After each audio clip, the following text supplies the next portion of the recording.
I am Muhammad Azhar Uddin Sheikh from تعلیم روزگار صحت اردو میگزین اورنگ آباد۔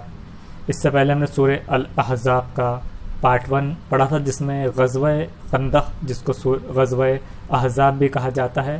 اس کے کچھ جو آیتیں وغیرہ تھی اس وقت کی، وہ چیزیں وہاں کا ذکر وہاں پر کیا گیا۔ اسی طرح سے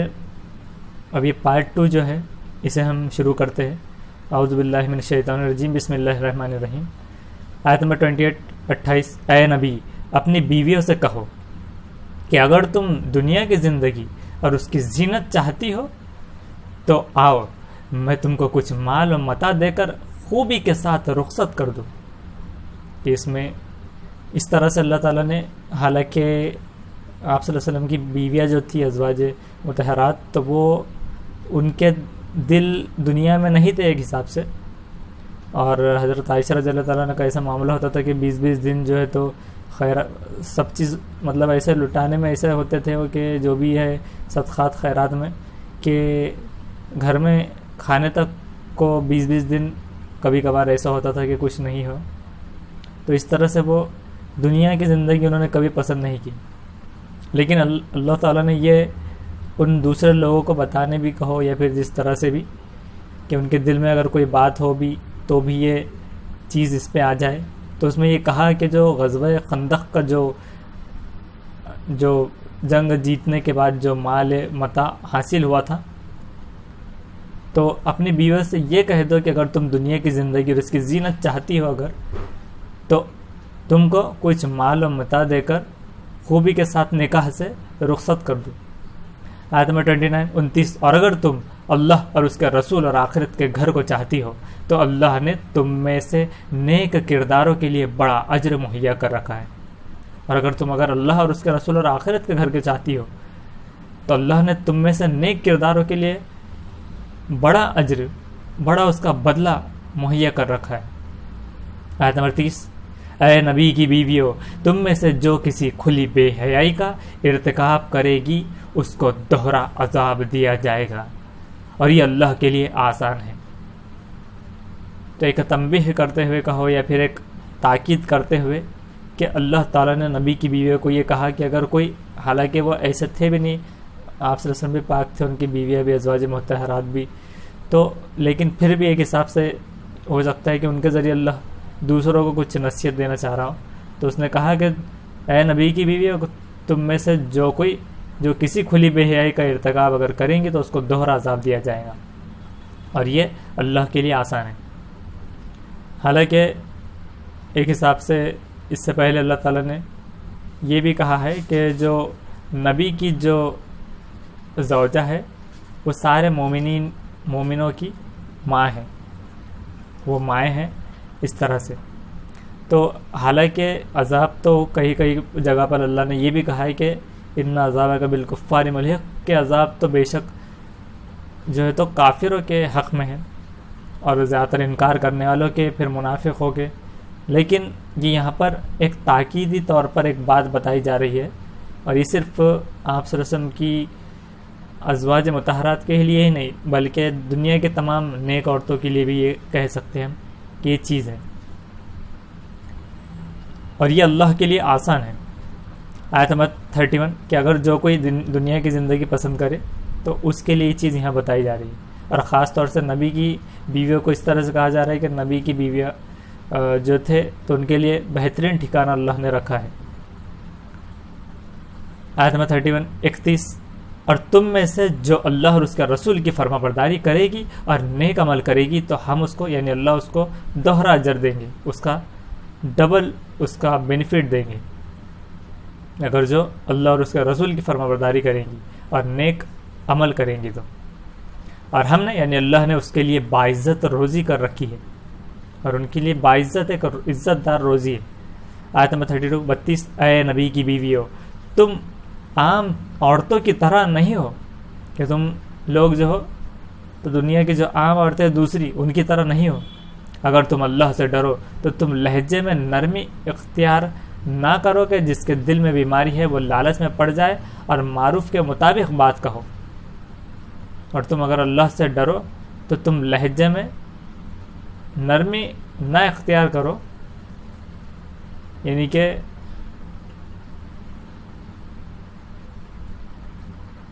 اگر تم مطلب اللہ سے ڈرنے والی نہیں ہوتی تو لہجے میں نرمی اختیار نہ کرتی، منہ زوری کرنے لگتی اور کہتی کہ یہ اتنی بڑی جنگ جیتنے کے بعد تو یہ مال بھی ہمارے ہاتھ نہ آئے تو کیا کام کا پھر ایسا جینا، تان و اس طرح سے تانے دینے لگتی. تو انہوں نے نرمی اختیار کی، وہاں پر انہوں نے کچھ نہیں کہا. تو اگر تم اللہ سے ڈرو تو تم لہجے میں نرمی اختیار نہ کرو کہ جس کے دل میں بیماری ہے وہ لالچ میں پڑ جائے، اور جس کے دل میں بیماری ہوتی ہے تو وہ لالچ میں پڑ جاتا ہے. اور معروف کے مطابق بات کہو، جو جانتے ہو مطلب اسی کے مطابق بات کرو. آیت نمبر 33 اور تم اپنے گھر میں قرار سے رہو اور سابقہ جہالت کی طرح دکھلاتی نہ پھرو، کہ تم اپنے گھر میں قرار سے اطمینان سے رہو اور سابقہ جہالت یعنی کہ پچھلی جو جاہلیت جو تھی تو پچھلی جاہلیت کی طرح یعنی زیب و زینت کا اظہار کرتے نہ پھرو، کہ جب پردہ کے احکامات نازل نہ ہوئے تھے تو اس وقت میں جس طرح لوگ جو عام عورتیں جو گھوما کرتی تھی اس طرح سے بے پردہ ہو کر نہ رہو. اور نماز قائم کرو اور زکوٰۃ ادا کرو اور اللہ اور اس کے رسول کی اطاعت کرو. اللہ تو چاہتا ہے کہ تم اہل بیت سے آلودگی کو دور کرے، کہ جو اہل بیت ہے تو وہاں سے آلودگی اور گندگی کو دور کرے اور تم کو پوری طرح پاک کر دے، اور تم کو پوری طرح پاک کر دے. آیت نمبر 34 اور تمہارے گھروں میں اللہ کی آیات اور حکمت کی جو تعلیم ہوتی ہے اس کو یاد رکھو، بے شک اللہ باریک بھی ہے، خبر رکھنے والا ہے. آیت نمبر 35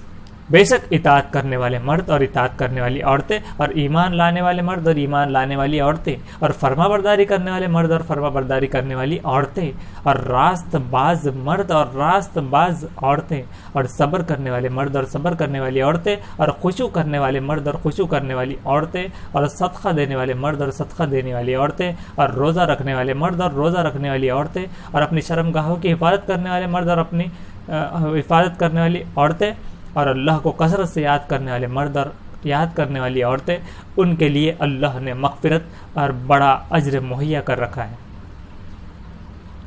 تو اس میں اللہ تعالیٰ نے بتایا کہ جو اطاعت کرنے والے مرد اور عورتیں ہیں، ایمان لانے والے مرد اور عورتیں ہیں، فرما برداری کرنے والے مرد اور عورتیں ہیں،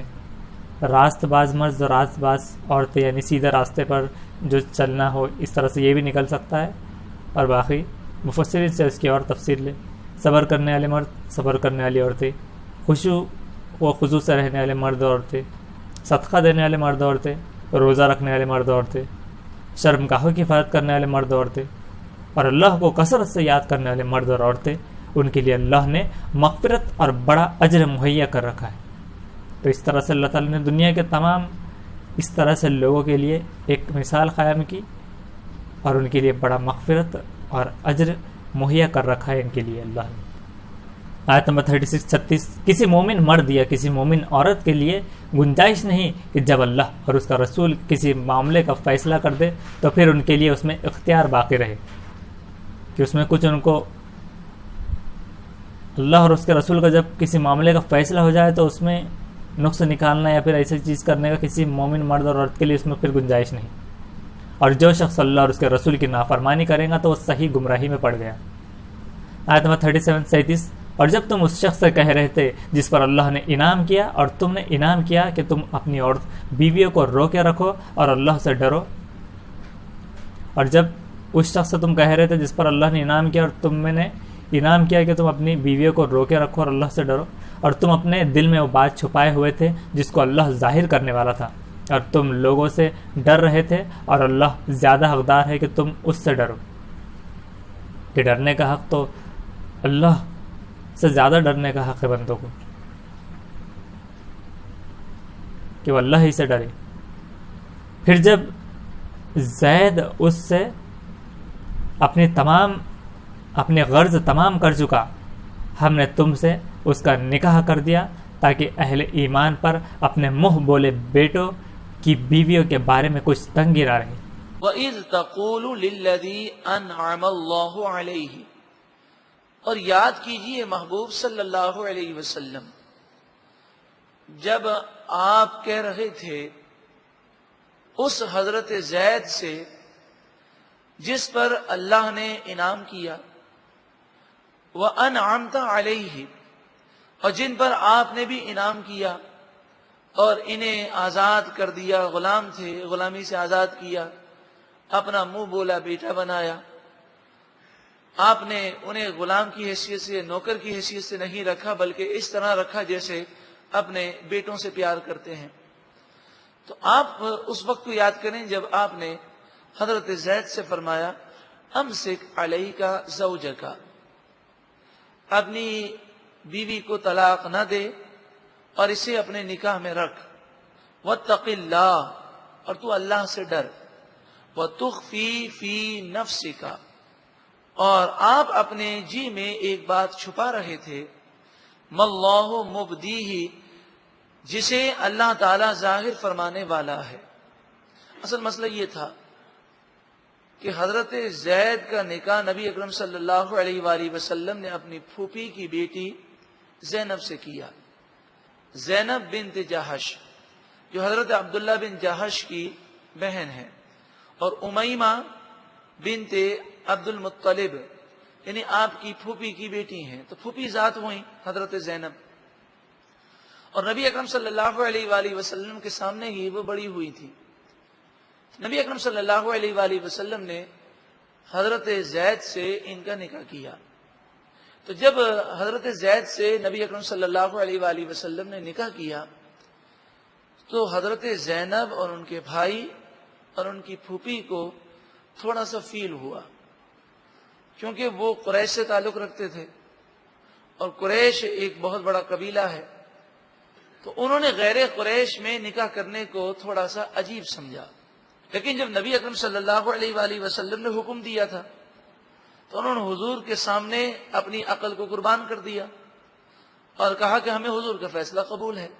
نکاح ہو گیا۔ اب مسئلہ یہ ہوا کہ حضرت زید اور حضرت زینب رضی اللہ تعالی عنہما کی ذہنی ذہن نہ ملے ان کے، اور جب ان دونوں کے ذہن نہ ملے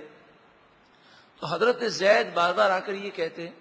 یا رسول اللہ صلی اللہ علیہ وآلہ وسلم میں اب طلاق دینا چاہتا ہوں، ہم دونوں کے ذہن نہیں ملتے اور ہم ایک دوسرے کے حقوق ادا نہیں کر پا رہے۔ تو نبی اکرم صلی اللہ علیہ وآلہ وسلم ان سے فرماتے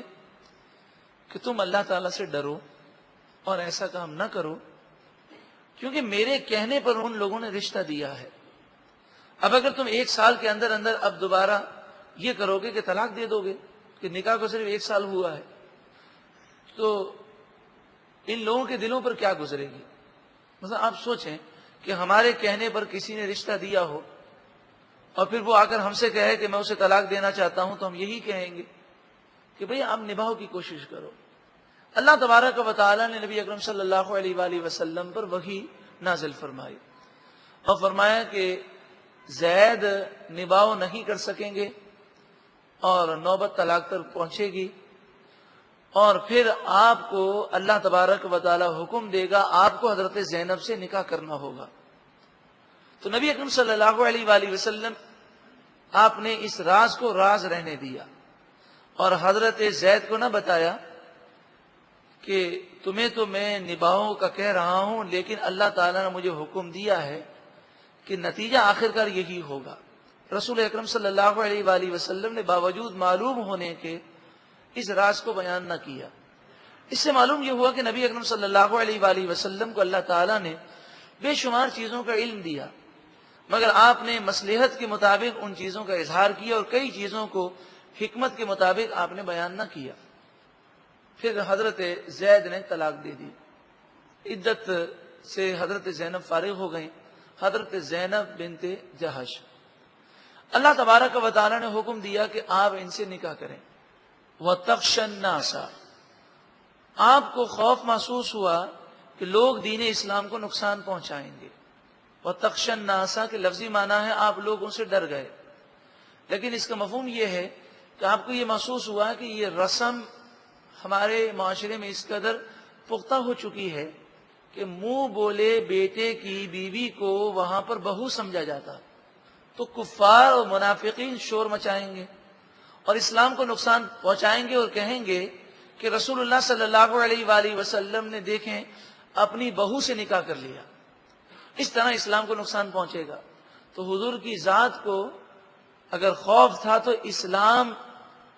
کے بارے میں ڈر تھا کہ کہیں لوگ اسلام سے متنفر نہ ہو۔ آقا دو جہاں صلی اللہ علیہ وآلہ وسلم نے ایک نظریہ دیا، وہ نظریہ یہ ہے کہ جو اسلام میں مقام و مرتبہ رکھتا ہو، جیسے علماء ہیں، مفتیان کرام ہیں، انہیں احتیاط کرنی چاہیے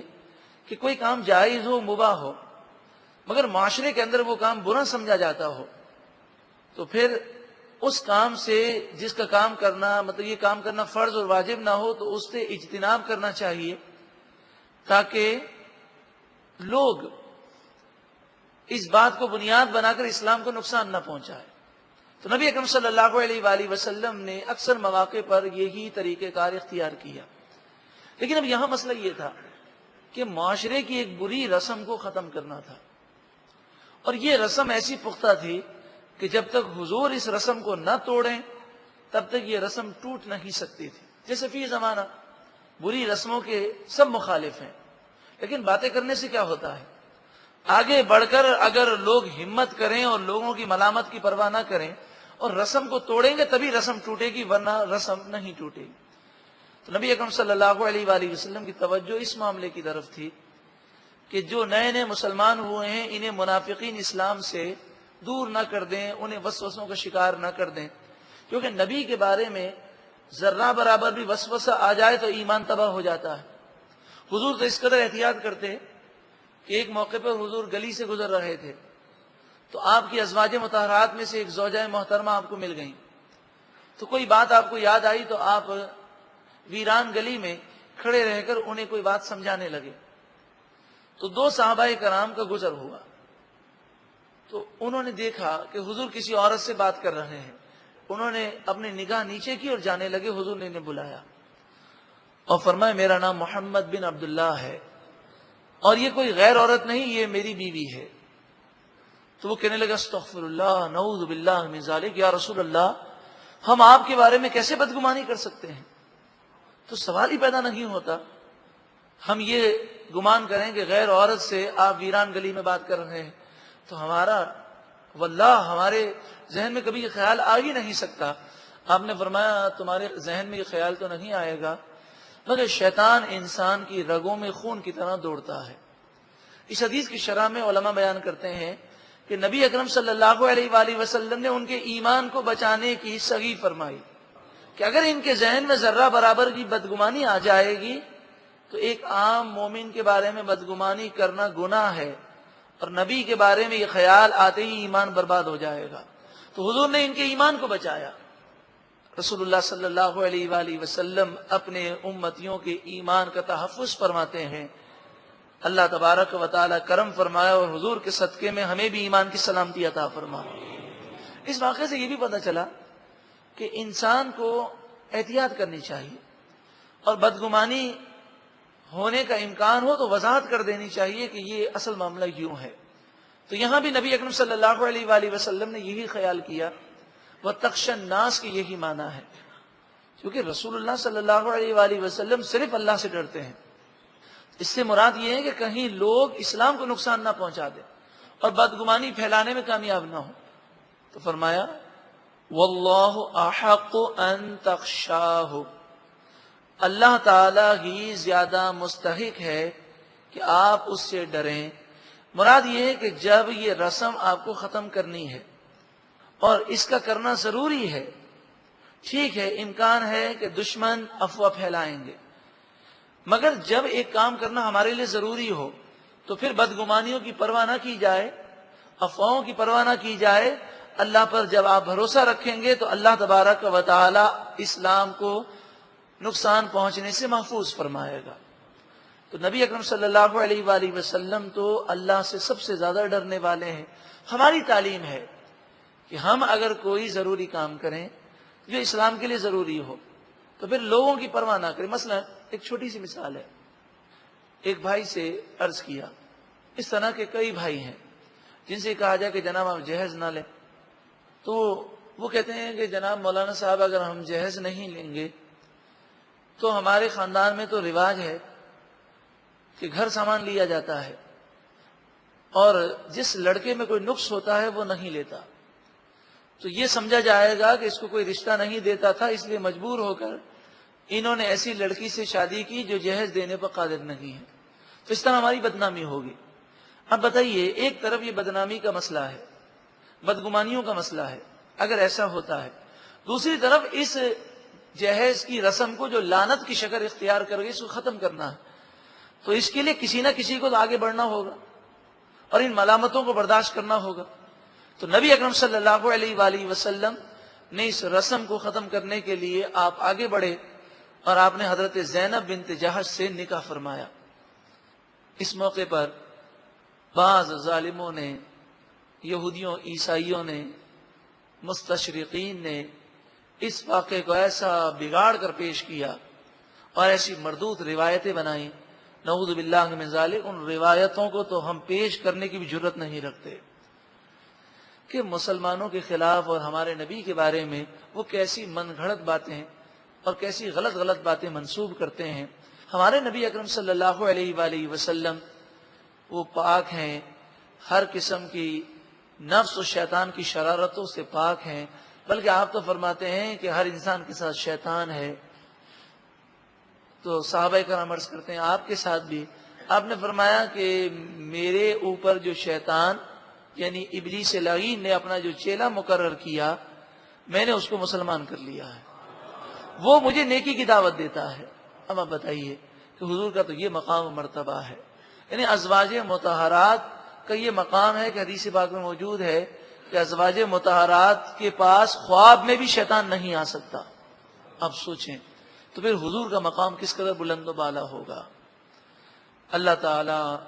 ایسی باتیں سننے سے ہمارے کانوں کو محفوظ فرمائے۔ فلما، پھر جب، قضا زید منہا وطرا، حضرت زید، پورے قرآن میں ایک ہی صحابی کا ذکر ہے نام کے ساتھ، یوں تو کئی صحابہ کرام کا ذکر ہے اشارتا، صرف ایک ہی صحابی کا نام ذکر ہے زید۔ پھر جب حضرت زید بن حارثہ نے اپنا کام پورا کر لیا یعنی انہیں طلاق دے دی، زوجناکہا، دیکھیں کون فرما رہا ہے؟ قرآن۔ ہم نے حضرت زینب سے آپ کا نکاح کر دیا۔ نکاح کرنے والا کون ہے؟ اللہ تعالی۔ کیوں اس نکاح کرنے کا حکم اللہ نے کیوں دیا؟ کہ رسم ختم کرنی ہے، تو رسومات ختم کرنے کے لیے بڑے لوگوں کو کچھ نہ کچھ قربانی دینی ہوتی ہے۔ حضور کی سیرت یہ ہمارے لیے مثال ہے۔ لِكَيْ لَا يَكُونَ عَلَى الْمُؤْمِنِينَ حَرَجٌ فِي أَزْوَاجِ أَدْعِيَائِهِمْ، تاکہ مومنوں پر کوئی حرج باقی نہ رہے، کوئی ملامت نہ کر سکے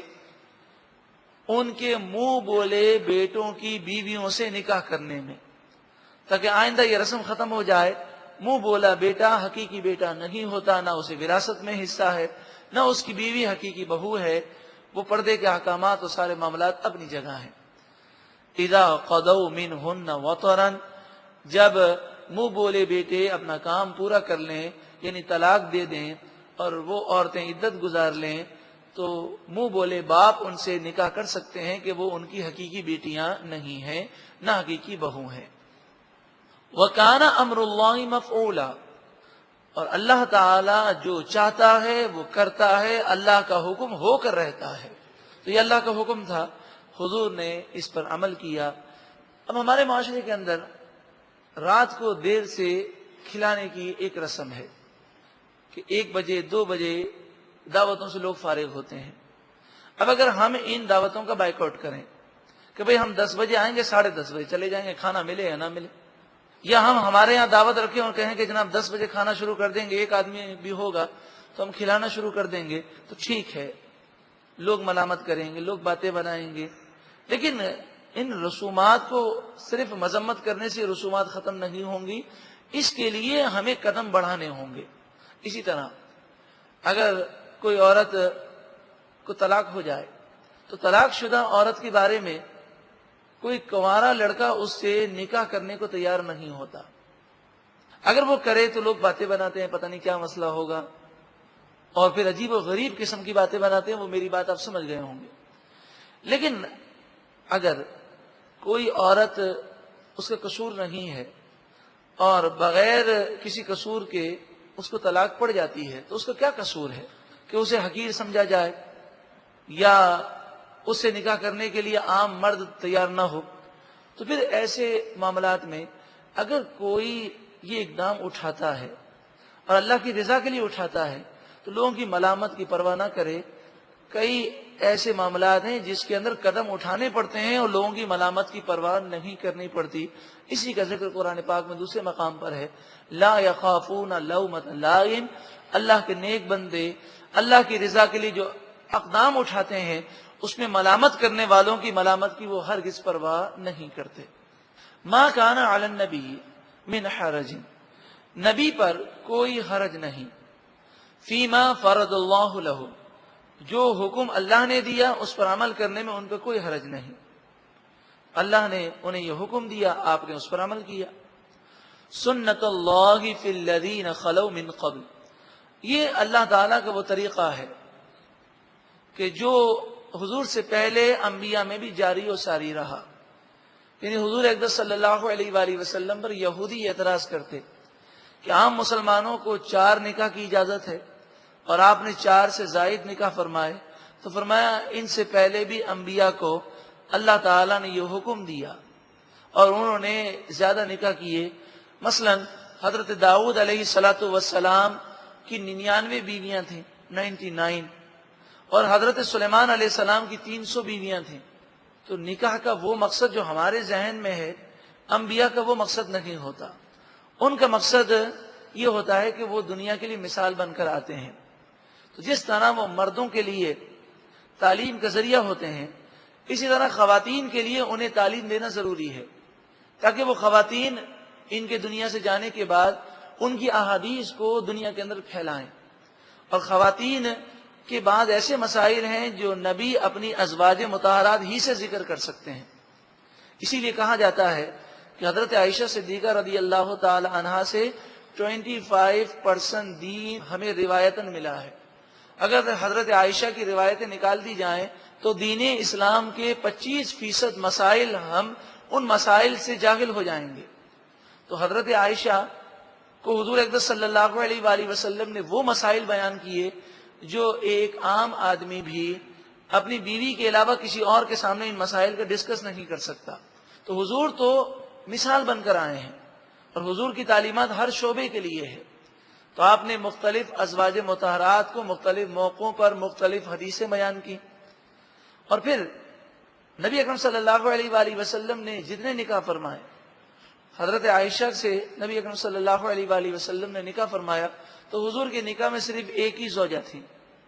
اور پھر حضرت عائشہ کے بعد جتنے نکاح فرمائے وہ یا تو طلاق شدہ عورت سے ہیں یا بیوہ عورتوں سے ہیں، اور اکثر عورتوں کی عمریں 50 سال 60 سال سے اوپر ہیں. نبی اکرم صلی اللہ علیہ وآلہ وسلم نے بیوہ عورتوں سے اور طلاق شدہ عورتوں سے کیوں نکاح فرمایا؟ ایک تو رسومات کو ختم کرنا تھا. پھر زمانے جاہلیت میں عربوں کا یہ رواج تھا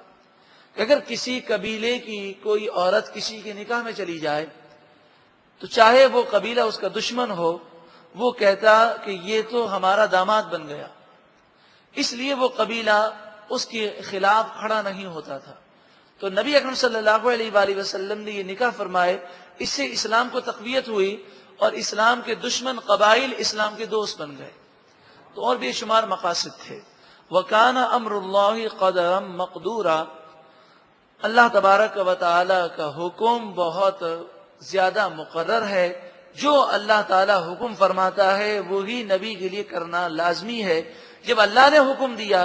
تو اعتراض کرنے والوں کے اعتراض پر ہمیں توجہ دینے کی کیا حاجت ہے. الذین یبلغون رسالات اللہ،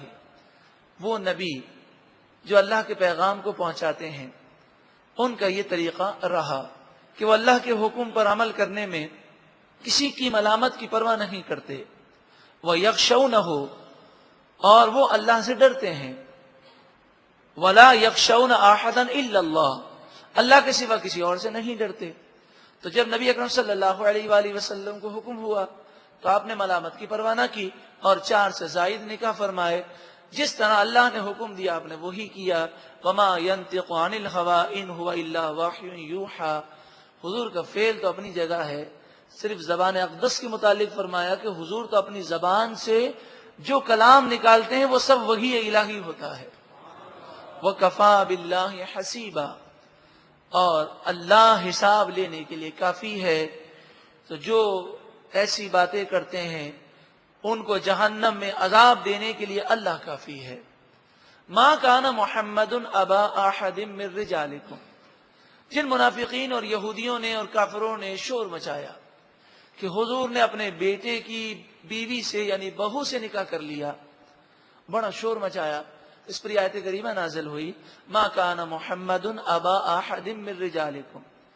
حضور صلی اللہ علیہ وآلہ وسلم تم میں سے کسی مرد کے سگے باپ نہیں ہیں۔ مراد یہ ہے کہ آپ کے بیٹے 4 ہیں، طیب ہیں، طاہر ہیں، قاسم ہیں، ابراہیم ہیں، مگر وہ چھوٹی عمر میں انتقال کر گئے،